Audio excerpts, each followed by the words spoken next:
Salvete discipoli. So this week we're talking a little bit more about Roman construction techniques and technology. We're moving away from the wars and the fighting and talking about how, as they were expanding their empire and making their cities bigger, were they able to do this? What technologies went into that, and what are some of the products that we can see left over from them?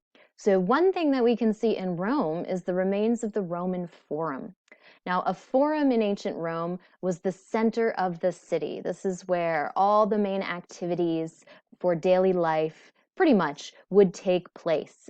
As far as business, buying and selling things, there would be shops here. As far as religion, there would be temples here. And as far as government, there were often important government buildings located in a forum. And so when we talk about the Roman Forum, we specifically talk about the forum that is in Rome. But there were fora, the plural of forum, in pretty much every important Roman city throughout the Roman Empire, because every city pretty much had a main central area where people would do business and meet each other. So this that we're looking at right now is the remains of the Roman Forum. So maybe you can think to yourself a little bit, or maybe you already have been, about what you've been noticing. Maybe you're noticing, well, there's not a lot left. There's some, for being 2,000 plus years old, there's some, but it's definitely somewhat in ruins. We have some parts of buildings still standing with some columns holding up some parts of roofs and walls, but not a lot. Mostly we can maybe see down here, we have little bottoms of columns, so those have been destroyed, but we can still kind of see where they were initially.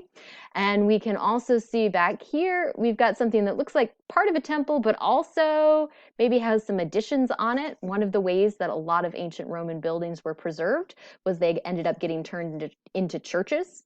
And so you have various layers of different time periods built in the same building. We can also see way off in the distance, not actually part of the forum, but still important in there, is the Colosseum. So if we look further on, what might have this looked like in the ancient world? Well, here's part of a reconstruction now, actually facing in a totally opposite. Oh, no, we're facing in the same direction, excuse me, because we've still got the Colosseum far away over there. So we're still looking kind of from this far end where there is some open areas. We have more complete buildings. It looks a lot more packed because those buildings are there and blocking some of the sight lines. And we have parts of temples. This looks like maybe it was an important building. Got an arch here, even though we can't quite see all of it.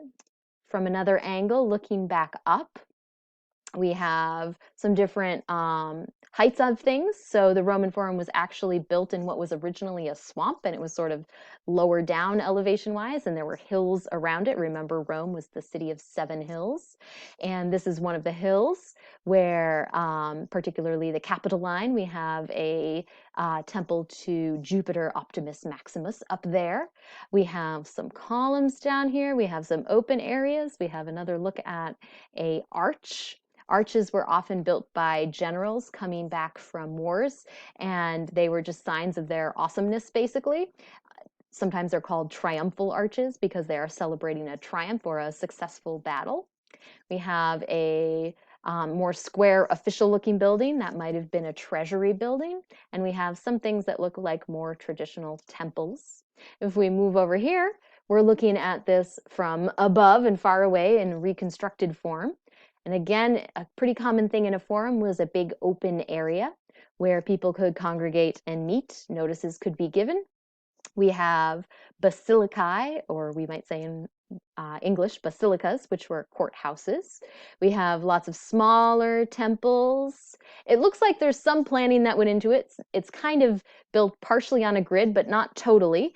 And so often older parts of cities that weren't totally planned, but kind of grew up organically, aren't quite on a grid system like other cities, but the Romans were often pretty good about trying to be organized in their building. And if we look from way above, so if we were to jump back and forth, the Basilica Julia, the Basilica Julia, the Basilica Aemilia, the Basilica Aemilia, the Curia Julia, the Curia Julia. We've got Temple of Concord, Temple of Vespasian, Temple of Saturn. Ooh, a round one, that's a little different. Temple of Vestia, or excuse me, Temple of Vesta, Temple of Castor and Pollux, Temple of Dius Iulius. So some of these are mythological figures, some of these are emperors, and we will see as Rome continues onward, even though we haven't really started talking about the empire in Rome, we're still kind of in the Republic. Because the forum lasted for so long, we see signs of Republican temples, imperial temples, and sometimes temples to important people, as if they were gods in Rome. So going back, what types of buildings were in the Roman Forum and what went on here? This is the important thing to keep in mind. There's going to be a question about this. There are commercial buildings, i.e. buildings where business takes place and where you might sell things, buy things, etc. That's what we think of when we think of commerce. There are administrative buildings. Administrare in Latin means to manage, so the managing of the state took place here. These are government buildings. So commercial buildings where you sell things, administrative buildings where government and important things to keep the state running take place, and religious buildings, as you could probably expect, are like ancient temples. So commercial, administrative, religious. Ooh, they spell out a word, car. Cool. So you're going to want to remember that. This is an important place for those three aspects of Roman life. And there are some main areas that we talked about in the forum. We have this open area. This might be surrounded by a colonnade where more business can take place, where you can meet people out of the sun or out of the rain, depending on the weather. And you might have basilicas, those law courts, temples for religion, and the Curia, an important government building where the Senate met. So let's talk about these. Here we have the nice open square area where people could meet. If somebody chooses to report on the rostra, that has an important role for when announcements would need to be made. People would know to go stand by the rostra. And if you report on the rostra, make sure to let us know where it gets its name from. If you, so off to the side of that open square, there might be a colonnade. So columns are related to this term. You've got columns holding up a roof, and you have an open square on one side and a building that you could potentially go into on the other. So it's sort of a half inside, half outside space, sort of like an outdoor hallway. You would have basilicas. There's a couple basilicas to choose from if you want to learn more about how Roman law courts were built and what they were used for. It's a big roofed hall and might have even 2 levels where business could take place, but particularly legal matters would be addressed here. So we're talking a law court, a courthouse where decisions get made. And we can talk about temples. So lots of temples are on that list to choose from. And you might notice most temples follow a kind of standard layout plan. So if you talk about a temple, talk about how big it is, how it's designed, who it was for. Maybe provide a picture or two. Could be an old one, could be a modern one. Those temples often stood up on a high platform. They often might have a colonnade around them, although you can't always walk under that colonnade. You might have a sort of porch happening on it, fancy word from the Greek, a proneos.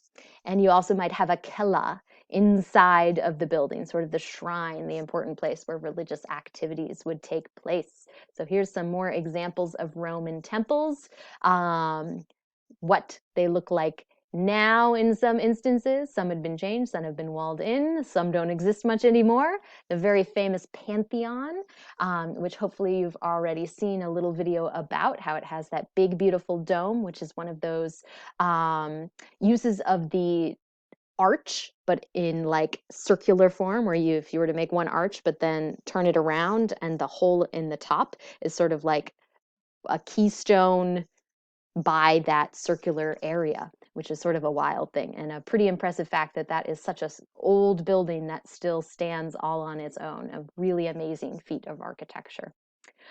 There's a possibility you might want to report on the Curia, which is the Senate House. There would be, through Rome's history, a number of Senate houses, but you can tell us about that, what went on there, what the building itself was like. We have a little bit of a view of it from today, but it may not have always looked like that or always have been in that style. So again, you're going to be researching one building from the Roman Forum. Make sure to go on to Flipgrid and tell me which building you chose. First come, first serve. And then prepare to write an advertisement about it. So you're not just saying, oh, this is a building and this is what I learned about it, but turn it into a more creative product as if you were advertising that building. So that could mean that you're advertising the ancient version as it was in its height when it looked really great. And if you wanted to, for example, advertise it in Roman money, the denarii, denarii, is the plural form for like dollars. And if you want to advertise it as if you are so rich and you own a building in the Forum and you want to sell its ruins as they stand now, you can do that. I've given you some examples in the document that I shared. So research these. You can look anywhere on the internet to find details and let me know if you can't find some information. Usually when I do this in a normal class, I have some hard copy resources that are helpful that I can give copies from. But you should be able to find most information on the internet once you've chosen your building. And I look forward to seeing your creative advertisements in Google Classroom. Walete!